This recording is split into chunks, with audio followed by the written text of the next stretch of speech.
My support for KEMARI never wavered at all, even during those tough times, very dark times for him, because we didn't know if he would ever get an opportunity to play again.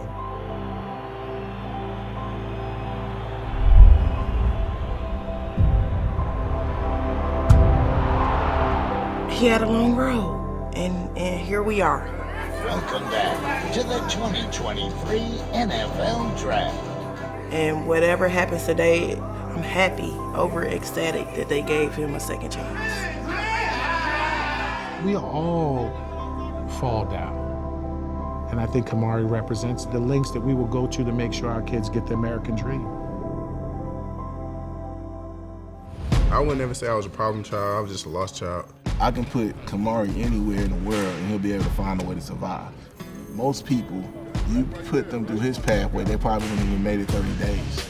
Known KEMARI since high school, and I've always known that he's wanted something.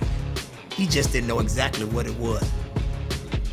Growing up in Detroit was kind of rough. I lost my cousin like 2 years after I moved down here. He got shot.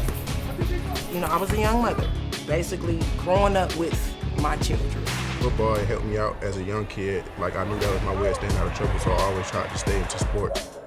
A young man his age is not always eager to show that they want to learn. Sometimes it's frowned upon in the neighborhood where we come from. But for KEMARI, it was a billboard, it was a banner. He wanted you to know that I have genius.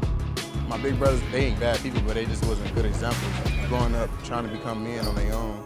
I was at work when I got the phone call. Hey, it's police at the house. They looking for KEMARI.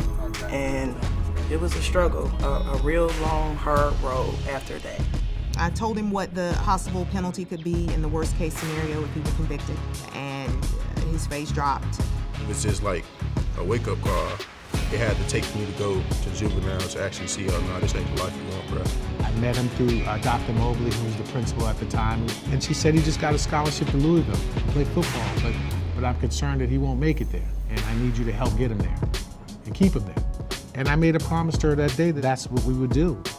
Who would have ever thought, being on house arrest for 2 years, the DA telling me that I'm a menace to society, and being able to sign a full-ride scholarship, my mama don't gotta come out of pocket, that just meant the most to me. Like Louisville, it was all great until I got arrested, and this just hit the media. That was one of the darkest days of my career.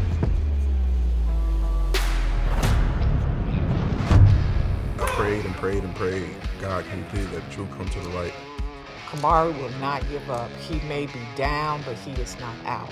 He's a guy that's willing to give as much of himself as any guy that I've been around in the last 29 years coaching college football. Eli's my everything, man. He's like my motivation. You're gonna find KEMARI giving back for decades. One of his favorite things to do is to give to the homeless. He's that humble giant. When he walks into a room, he attracts attention, but when he opens his mouth and tells that story, it goes a long way. Now he understands what his purpose is. Kids in the neighborhood know his name. I wanted him to show the kids what could happen if you listen. You can still have your greatness. Life is 10% of what happens and 90% of how you respond. And his responses have been amazing. When you look at KEMARI, he fits the mold, not just in size and his skills, but mindset.